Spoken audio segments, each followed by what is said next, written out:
So it was inspired by a conversation I was having with a Facebook ads freelancer around kind of pivoting client strategy based on customer lifetime value versus a more transactional type business. And there's just some work that needs to be done in understanding the lifetime value of a consumer. And I think it's worth walking through.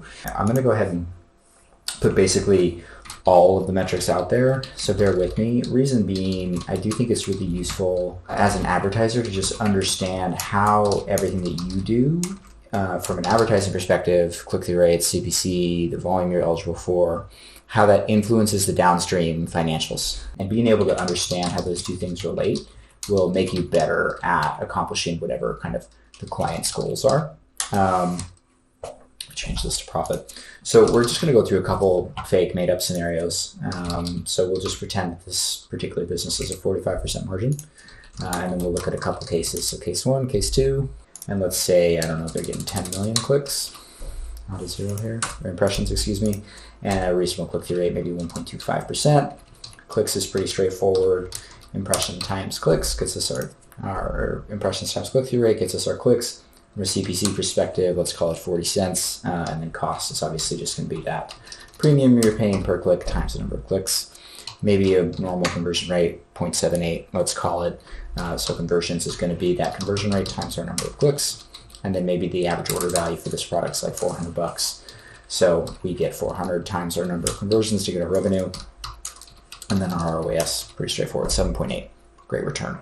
From here, everyone wants to know how much money they're making. They didn't start their business for fun. They started it, maybe they did, but likely they wanted to make a little bit of money as well. So from a profit standpoint, we take that top line revenue or conversion value, multiply it by the margin, because we got to pay for cost of goods sold, warehouses, our employee salaries, things like that, and then subtract our cost. So this is what we actually get to pocket each month. This is what we're netting. Not too bad. But let's go ahead and look at what it would look like if we were more aggressive, right? Clients often come to us with the stated objective to grow or to squeeze out competitors or to dominate their market. And fundamentally, beyond implementing some new tactic that's going to improve the account, adding new products, building out new keywords to increase eligibility, the main lever that we have is increasing CPCs. So let's just look at what that looks like to start with and how that influences some of these financials. So when we increase CPCs, you do expect that you should get some more volume for sure.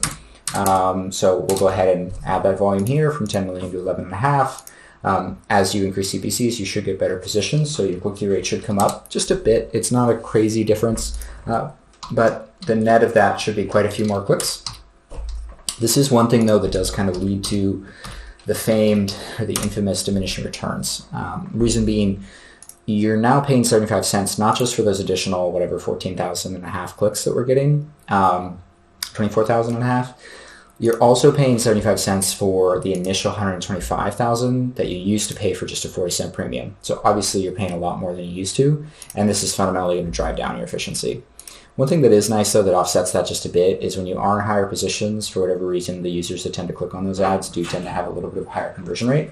So let's just go ahead and say 0.82, and then we'll call out that number of conversions. Same math as before. AOV is probably not going to change. Average position shouldn't influence average order value. You're still selling the same products. The only way that it would change is if you had a different mix, that you were going after different kind of product lines. So we can copy down this formula. Our revenues jump from 390 to 490. That's great. But from a return standpoint, right, that is going to come down because we invested so much. So really, though, what the client typically wants to see is at the end of the day, how much are they actually making, right? So in case one, it was 125. We can do kind of the same math that we did before, taking the revenue times the margin, subtracting the cost, 108, right? And this is common where seeing this, someone's going to choose case one. They want the greater efficiency, and they're okay sacrificing some of the top line revenue, and that's fine. If that's the right call for the business, then that's great. And I'm not going to, tell somebody what they ought to be doing. But I do think that there's a way to look at it that's a little bit more of a fuller picture that may change people's perspective. And again, what we want is for people to make the best business decision based on all the information. Right, again, what inspired this is this freelancer trying to think about customer lifetime value versus a transactional relationship. So this is the transactional relationship, right? This is the one transaction that you got. the revenue you got from it, and how much profit you made. When we're talking about lifetime value, what we want to think about is the repeat rate. And different people have different ways of calculating repeat rate. What's probably the most financially responsible way is to understand what your fiscal calendar year is, and then when you have to report on numbers, because at the end of the day, if your fiscal cal ends on January and you are winning this transaction in December, there's only 1 or 2 months left for them to repeat and for them to pay back whatever that acquisition cost was, versus if you win them in February. That can get a little funky and is a little bit too complex for this case. So I'm just going to use a rolling 12 months. Just say, look, if we look at this person over a rolling 12 months period, regardless of when we won their business, how valuable are they to us? So whatever that repeat rate is, let's go ahead and say that there's an additional 4 transactions that happen, additional 4 transactions. And then whatever that kind of repeat AOV is the next piece of it. And this varies a ton because it depends on what kinds of transactions you're winning in the first place. If in the beginning that first transaction is someone's buying like a replacement part, then it's actually likely that the repeat, average order value could be greater than the initial one, because someone came in to buy a replacement part, they liked interacting with your business, the shipping was really fast, great customer service, whatever. Next time they're going to buy a full, complete unit from somebody, they're going to buy it from you, bigger order value. Kind of the flip side of that is people buy peripheries and accessories after buying something all the time. So they buy that initial $400 product, and then maybe they're buying a bunch of $60 accessories later. So we'll go with that case. And then we'll want to calculate the lifetime revenue and what we're really getting after the lifetime profit. So for lifetime revenue, what we're looking at is there were 975 in case 1 customers that we brought. And we're pretending they're all new customers. You want to segment that out. But 975 new customers that we brought to them. They're going to repeat an additional 4 times. So there's going to be that number times 4. And each of those 4 additional transactions is going to be worth $60. So there's this additional $234,000 of revenue that's coming, plus that initial $390 that they made on that first interaction with the customer with that big order. Same deal down here, except there's more initial transactions.